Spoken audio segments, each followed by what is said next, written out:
ایوب سختیانی نے بیان کیا، ان سے محمد بن سیرین نے، ان سے عبد الرحمن بن ابی بکرہ رضی اللہ عنہ نے، اور ان سے ابو بکرہ رضی اللہ عنہ نے کہ نبی کریم صلی اللہ علیہ وسلم نے فرمایا، زمانہ اپنی اصل حالت پر گھوم کر آ گیا ہے، اس دن کی طرح جب اللہ نے زمین و آسمان کو پیدا کیا تھا۔ دیکھو، سال کے 12 مہینے ہوتے ہیں، 4 ان میں سے حرمت والے مہینے ہیں، 3 لگاتار ہیں، ذی قعدہ، ذی الحج اور محرم، اور چوتھا رجب مضر جو جمادی الاول اور شعبان کے بیچ میں پڑتا ہے۔ پھر آپ نے دریافت فرمایا، یہ کون سا مہینہ ہے؟ ہم نے کہا کہ اللہ اور اس کے رسول صلی اللہ علیہ وسلم کو بہتر علم ہے۔ اس پر آپ صلی اللہ علیہ وسلم خاموش ہو گئے۔ ہم نے سمجھا شاید آپ مشہور نام کے سوا اور کوئی نام رکھیں گے، لیکن آپ نے فرمایا، کیا ذی الحج نہیں ہے؟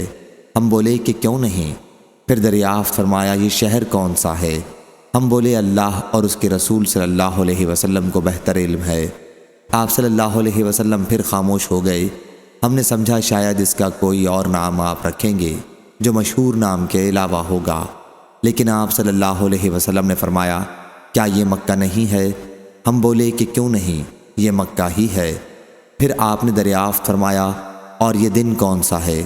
ہم بولے کہ اللہ اور اس کے رسول صلی اللہ علیہ وسلم کو زیادہ بہتر علم ہے۔ پھر آپ خاموش ہو گئے اور ہم نے سمجھا شاید اس کا آپ اس کے مشہور نام کے سوا کوئی اور نام رکھیں گے، لیکن آپ نے فرمایا کہ یہ یوم النحر، قربانی کا دن نہیں ہے۔ ہم بولے کہ کیوں نہیں؟ اس کے بعد آپ نے فرمایا، پس تمہارا خون اور تمہارا مال۔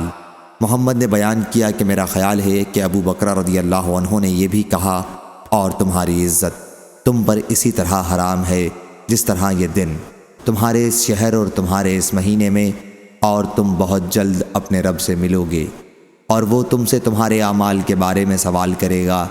ہاں، پس میرے بعد تم گمراہ نہ ہو جانا کہ ایک دوسرے کی گردن مارنے لگو۔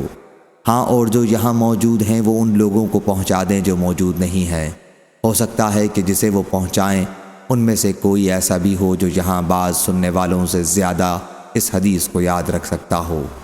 محمد بن سیرین جب اس حدیث کا ذکر کرتے تو فرماتے کہ محمد صلی اللہ علیہ وسلم نے سچ فرمایا۔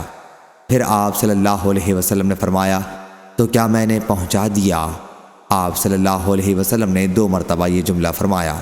صحیح بخاری حدیث نمبر 4406۔